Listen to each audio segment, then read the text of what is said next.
This is an Eye on Annapolis bonus podcast.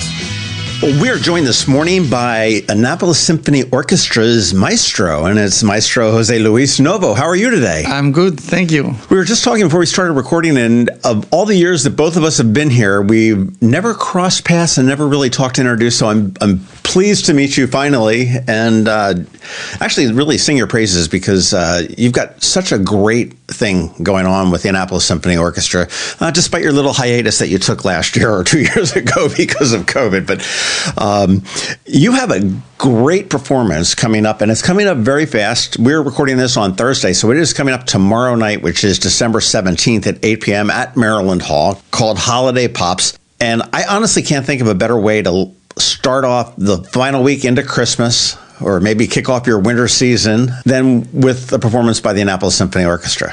Well, thank you. Thank you for all the praises, and it's a pleasure to meet you face to face. And I agree with you. This is a phenomenal occasion to start celebrating the holidays and bring the whole family, because it's a family-friendly program, despite that it's in the evening. So if you have young children, maybe you don't want to bring them because they need to sleep. But we are going to be performing holiday favorites that everyone enjoys at this time. And we have a group of guest artists from Canada that they are called Sultans of String. And they are a fun group. A great pun on the Dire Straits song. And fun to play with because they are a group that does a lot of things, but basically kind of mixing fusion, ethnic, traditional, and new agey. So it's a nice mix and a new flavor on holiday tunes that we all love listening to, but sometimes, honestly, you get tired of. No offense to Mariah Carey, but if I hear hear her song one more time, exactly. We were up at the Army-Navy game last weekend and coming down, we've got XM in my car, and we were just listening to the Christmas station, and it is on rotation. It's just going on, and I'm finally, okay, pick a different Christmas station. I don't care what it is, whether it's country or, rap or whatever. It didn't matter. It just needed to have a little bit of difference. So this is exciting that it's going to be your holiday favorites with a little bit of a different sound. Yeah, it will have a nice twist that is sort of going a little bit around the world with different ethnic influences. And I think that's a nice appeal for this type of program. Well, it is. Well, tickets, I did check before we came over here today, and tickets are still available, but they are going fast. And you want to go to AnnapolisSymphony.org to purchase your tickets. And again, this is Friday night at Maryland Hall at 8 p.m. There are two things that I really like. I like the Tuba Christmas that they do. They just did that last weekend. Mm-hmm. And I do like the Holiday Pops program that you guys do. I've seen it several different times. I'm hoping to get up there on Friday to see it as well. Now, is this going to be streaming as well? I know that streaming became a big thing during COVID. Yeah, no, unfortunately, this one will not be streamed. So this is the only chance that you have to actually enjoy the program. Okay. We usually stream the Masterworks programs because those have more rehearsal, and we have it's a more conducive situation for live stream. This one is more complicated because we are more reduced with the stage, and the sound system is more complicated, so it's more difficult to do. We might do it in the future, but we are not doing it yet. Well, I've got to say, there is nothing that compares to live music. And it doesn't matter what genre you're looking at. I agree. whether it be the classics or, a CD doesn't compare, and a record album doesn't compare. There's no comparison. I agree. But I have to say, we've been very pleased hearing from our audience that is checking our online product, that they love the fact that they can go to it whenever they want, and they enjoy the close-ups of musicians playing, or they can see a new way of enjoying the music that you can't from your seat on the stage, because you can never get as close as a camera can. Well, that's a program that you guys developed called Symphony Plus, with the plus sign on the end of that, and it seems everybody does that plus, CNN Plus and Apple Plus and everything else, and that was sort of born out of COVID. But it really did it open up your product, the Annapolis Symphony, to a much larger worldwide audience than you had in 2019? pretty much, because I think that we are getting audiences from Asia, China, or Australia, New Zealand, Spain, Mexico. So we are getting now an international audience as well, that otherwise it would have been impossible to get with the normal setting. So this is opening new horizons for us, and we are building progressively the site with more content. So I think that this is actually a great thing that came out of COVID. And interestingly enough, you mentioned the Plus, Symphony Plus, because we were one of the first orchestras to do this. Now there have been other orchestras that wanted to do Symphony Plus, but we have the domain copyrighted. So it belongs to the Annapolis Symphony, and I think that's a very good thing. We have such a wealth of arts, fine arts here in Annapolis, and some people will think of us as a sleepy little town on the bay and everything else, but the depth and the breadth of the arts that we have. And I mean, I personally, I can't stand opera, but it is a wonderful opera company.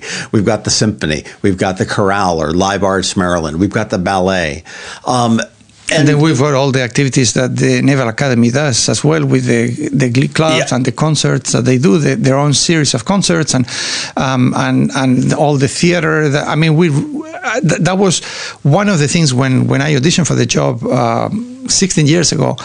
I thought this little town has a lot of potential and has a lot going on. And that's what, when they offered me the job, I said yes, because I thought there was a lot of really great opportunities to expand what was already going on. Well, I will say that you probably have brought that potential to reality over the last decade plus that you've been leading the symphony. We spoke a couple of months ago. We spoke with Natty Draplate, who is your first violin concert master, about the Annapolis Symphony Academy. And how is that going? That's going great. It's a new project that we started over 3 years ago, and it has grown exponentially. And we are very proud that we offer full scholarship to at least half of the student body, and we have a very good ratio of diversity within the student body, which we thought it was very important to do, so that we represent our society more faithfully. And the Academy is expanding. We have this year added several programs and new ensembles, and we created the Orion Youth Orchestra, which is a new youth orchestra for not only for the students of the Academy, but also music students from the area that want to participate. As long as they have regular music lessons with their private teachers, they can as well.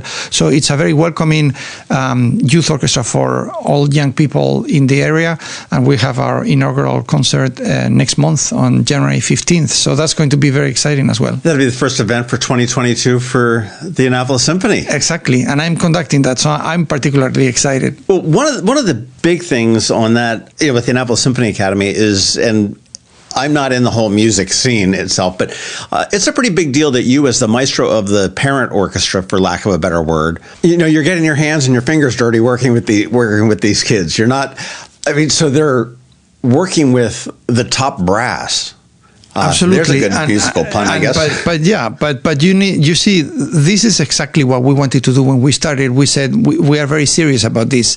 There are some other academies or schools associated to symphony orchestras, but usually, if they have a youth orchestra, that one is conducted by someone else that is not the music director. I mean, even in my own experience, when I was assistant conductor to the Cincinnati Symphony Orchestra, I was the conductor of the youth orchestra. But both music directors that I work with, Pavo Yarvi and Jesus Lopez Cobos, did not conduct the youth orchestra. I did, because I was lower on the scale of conductors.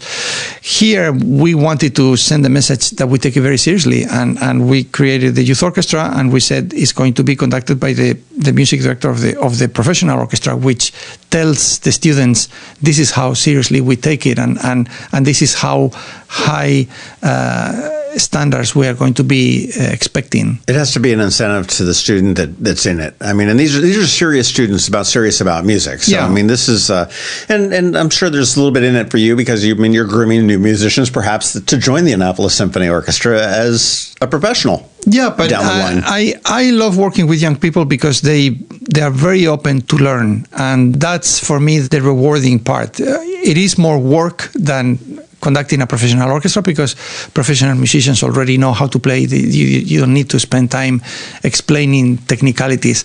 With young people, young musicians, you do need to do that. But the reward is different because you realize the progress they make. You realize the satisfaction they get out of accomplishing, performing difficult repertoire that they didn't think they could even get close to play. So it's a completely different experience. But for me, I've worked with young people all my life, and I don't want to stop doing that now because I think that is the same way I was motivated and inspired by people of that level that work with me. I want to be able to pass that on to younger people now when supposedly I'm more experienced. That's fantastic. I'll tell you, my kids are all grown right now, and none of them have any kind of musical talent, so they must take after me.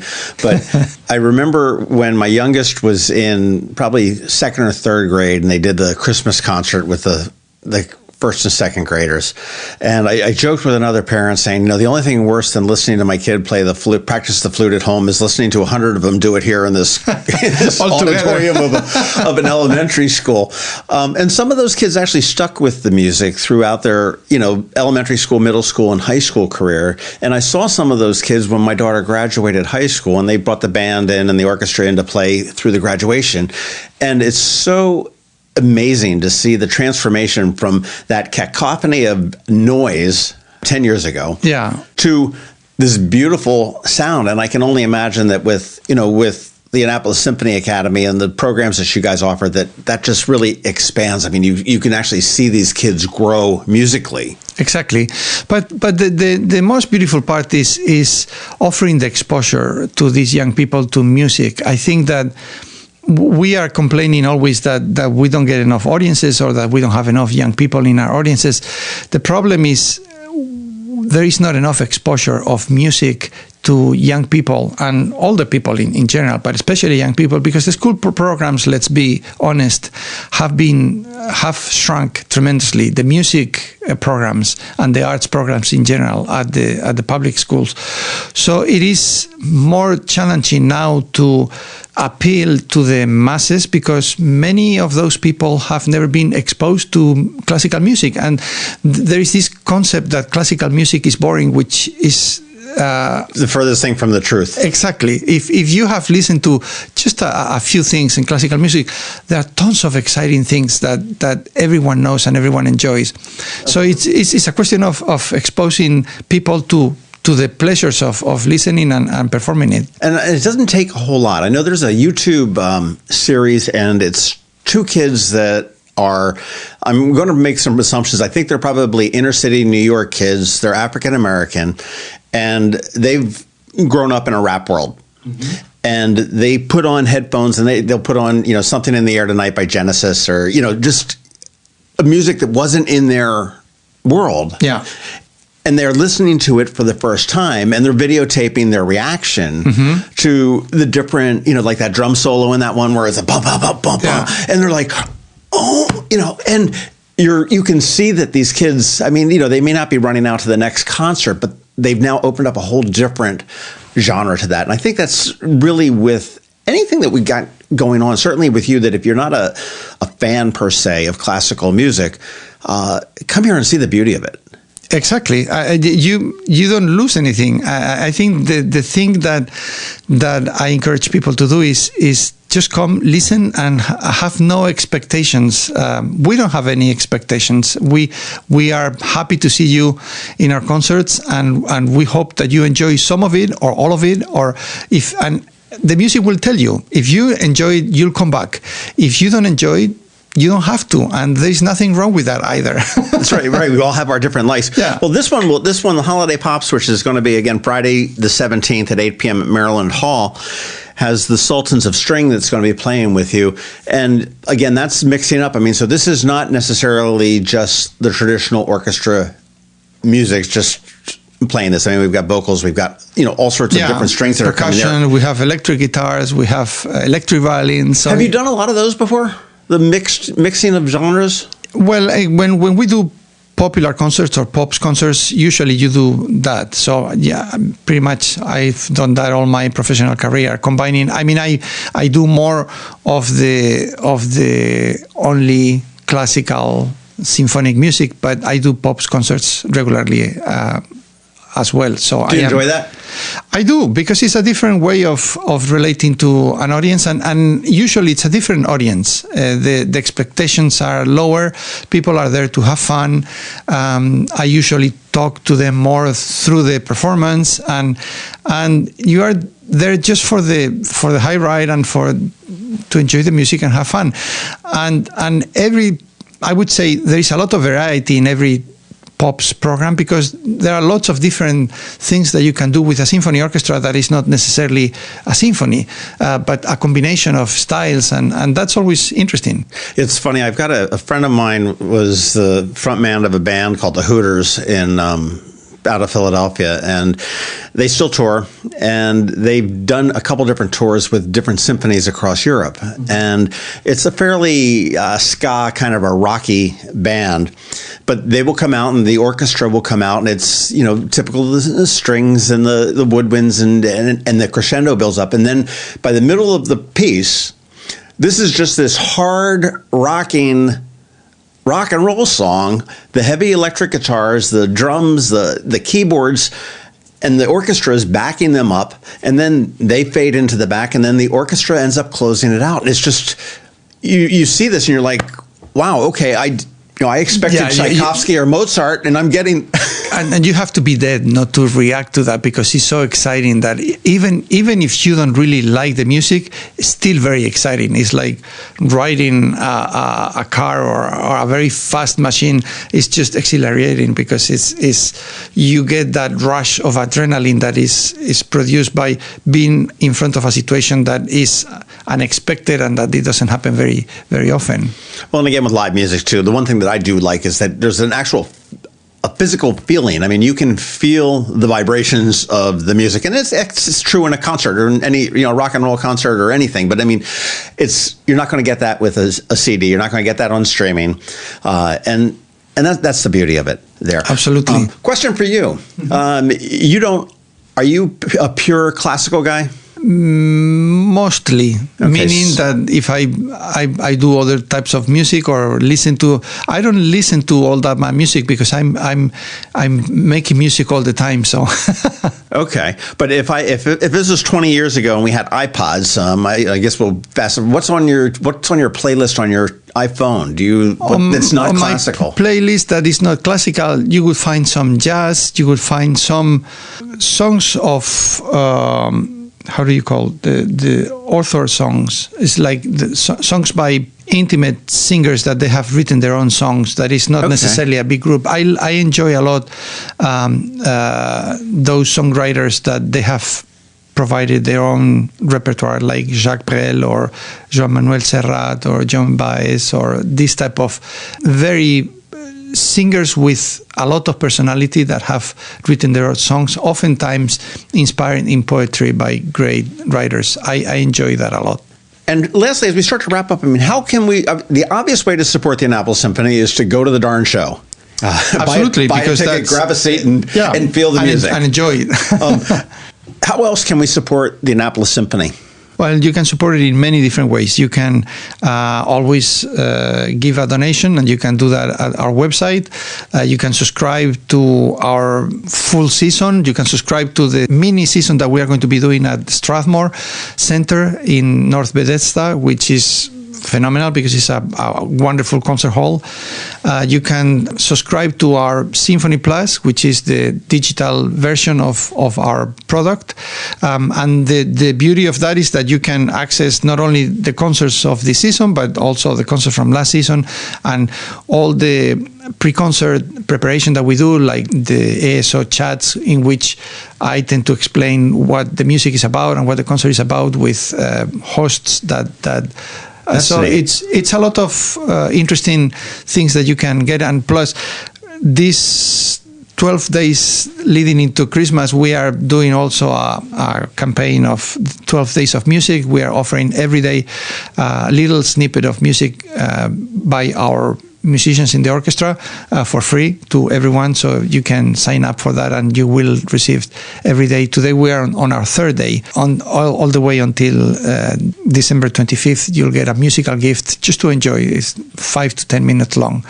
And you can, of course, if you are really serious, you can sponsor a musician. You can. We make it very easy not to give you any excuses so that you can support us. Well, I would also suggest that a ticket or two to a performance or a membership to Symphony Plus or whatever would be an outstanding gift for birthdays or holidays or Kwanzas, or we're a little bit Absolutely. late for you Hanukkah. are, but yeah, and we have many people that have told us, I've gave subscription to the Symphony Plus to my family in Oregon, and they are loving it. And so they can be anywhere in the world. Give the gift of music. You want to go to AnnapolisSymphony.org for all that information. And you also want to go to AnnapolisSymphony.org to get your tickets to the show, which is tomorrow night, Friday, December 17th at Maryland Hall. It's the Holiday Pops with the Annapolis Symphony Orchestra, led by Maestro Jose-Luis Novo, who is with us today, and featuring the Sultans of String.